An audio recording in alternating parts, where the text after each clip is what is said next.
Muchos ya dan por hecho el cambio climático, cambio que afectará a la inmensa mayoría del planeta.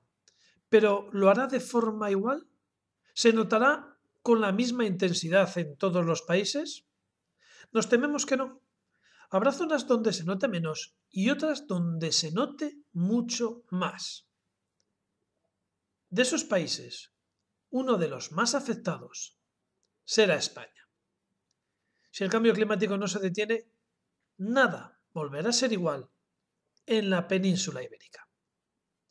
Esto es, la llave. Pantanos en el norte de España al 18%. Temperaturas en pleno mes de octubre sobrepasando los 36 grados. Meses consecutivos sin llover, alternándose lluvias repentinas que descargan trombas de agua en apenas minutos. Incendios forestales que se extienden desde Portugal hasta Asturias pasando por Galicia y por León. Huracanes propios del Caribe rozando Galicia. Veranos interminables. Inundaciones frecuentes. Plagas de mosquito hasta hace poco desconocidas como los mosquitos tigre o los mosquitos invisibles. O desaparición de gorriones en la mayoría de las ciudades. Todo esto no pasará en un futuro cercano. Esto ha pasado ya y está pasando en España. El cambio climático ha llegado, pero esto que estamos viendo es tan solo el principio. Nos tememos que con el tiempo las consecuencias de este cambio se agravarán.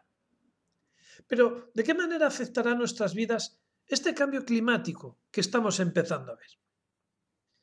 Pues antes de que nos llegue el turno a los humanos, empezaremos a ver cómo los primeros signos de la naturaleza indican que algo está sucediendo.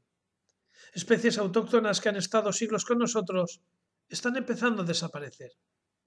Diversos animales, desde el oso pardo hasta el lince ibérico, pasando por distintas especies como el buitre, águila imperial, gorriones, tritones, lagartos del hierro o sapos partero, están en serio peligro de extinción, peligro que se consumará a medida que vaya aumentando el cambio climático. Árboles tan emblemáticos como el alcornoque o endémicos como el pinsapo desaparecerán. En su lugar, especies desconocidas, inéditas en nuestro país, aparecerán y tendremos que sufrir la consecuencia de estas nuevas especies. La mayoría de dichas especies vendrán de África. Algunas, de hecho, ya están haciéndolo, como el vencejo moro o la tórtola senegalesa. Pero todas no serán tan amigables como estas aves.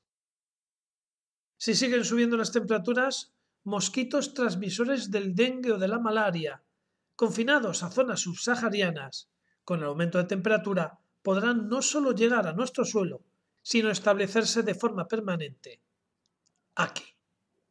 El calentamiento de los mares hará que las medusas se conviertan en verdaderas plagas, extendiéndose por toda la costa de nuestro país.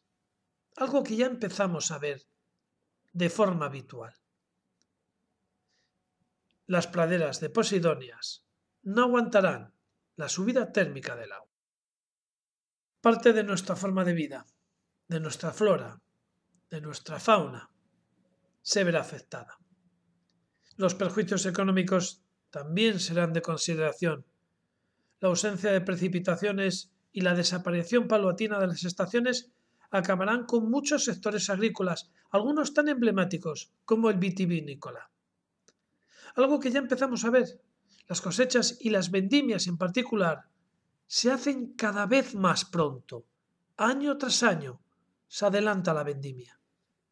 La población se verá afectada por el aumento de temperatura y la desaparición de las playas. El nivel del mar subirá de forma alarmante, haciendo que las mareas vivas o las tormentas que puedan ocasionarse afecten a zonas hasta ahora impensables, poniendo en peligro miles de urbanizaciones cercanas a la costa. La subida de temperatura y la disminución de la humedad causará cientos de incendios que paulatinamente acabarán con todo tipo de bosques, convirtiendo a la península ibérica en un lugar casi desértico, viendo paisajes más propios del norte de África que del sur de Europa. Enfermedades impensables en España, como la malaria, podrían ser una realidad De hecho, dolencias ya olvidadas o impropias de este país empiezan a darse, aunque sea de forma aislada. La economía, la fauna, nuestra salud, nuestra forma de vida están en peligro.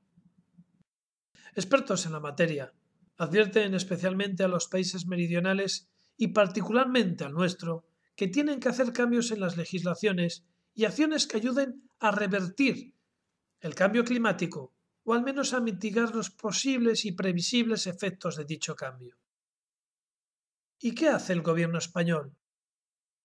Se supone que dado que España va a ser uno de los grandes damnificados por el cambio climático, uno de los más afectados, es lógico pensar que sea uno de los gobiernos que más medidas esté tomando para defenderse del cambio climático.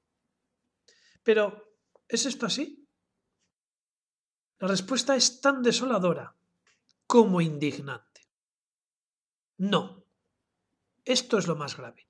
No solamente no se están tomando las medidas para limitar el cambio climático, sino que además se está trabajando de forma irresponsable en sentido contrario. Lejos de abanderar la lucha contra el cambio climático, este gobierno impone un impuesto que encarece y grava las energías renovables. Un ejemplo es la solar. El país con más horas de sol de Europa no aprovecha su situación porque su gobierno legisla en contra. Impone un impuesto al sol, pone trabas burocráticas y administrativas para que se puedan instalar placas solares, multando incluso a aquellos que lo hagan sin cumplir una serie de tareas burocráticas y fiscales que se crean para poner difícil a las personas que quieren utilizar energía alternativa, favoreciendo con ello al lobby de la industria eléctrica. El uso de combustibles menos contaminantes como el gas licuado o el GLP han sido hasta hace poco prohibidos, limitándose su uso solo a taxis. Si bien esto se ha modificado, lo que no se ha modificado es la red de gasolineras que puedan suministrar GLP a los coches. Su comercialización, la promoción de estos vehículos con un plan Renove, un plan PIBE, un plan de fomento para que se adquieran vehículos GLP, no lo vemos por ningún sitio. Leyes que protejan el monte antiincendios han sido derogadas, permitiendo que un terreno calcinado sea recalificado para que se permita su explotación, haciendo con esta medida que el número de incendios provocados se dispare. La promulgación de la nueva ley y la derogación de la antigua proteccionista dispara los incendios en el país. Se permite la plantación de especies que propagan el incendio como el eucalipto, solo porque es un árbol ideal para abastecer a la industria papelera, industria cuyo consejo de administración tiene vínculos con el poder.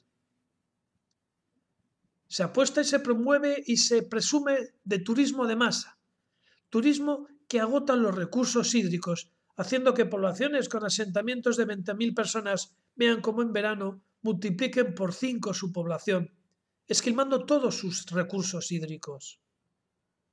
Vemos como un país con 47 millones de habitantes tiene que soportar la llegada todos los años de casi 90 millones de turistas. Turistas en su mayoría de sol y playa, que gastan más de 400 litros de agua al día, frente a los 137 de media que gasta un habitante del país. Turismo que somete a la península a un estrés hídrico insoportable. Estrés que tarde o temprano pagaremos sus consecuencias. Y cuando ya no haya agua, los turistas se marcharán, pero los demás nos quedaremos aquí. Sería deseable que este gobierno se pusiera en marcha y empezara a tomar medidas para que no suframos este cambio. Pero a estas alturas ya nos conformamos que al menos no empeore las cosas. Espero que este vídeo sirva para concienciarnos de lo que nos estamos jugando, que pisemos la tierra y dejemos de perder el tiempo en cortinas de humo, que no son precisamente las de los incendios. Nada más, os espero como siempre, con más temas, más denuncias, aquí, en La Llave.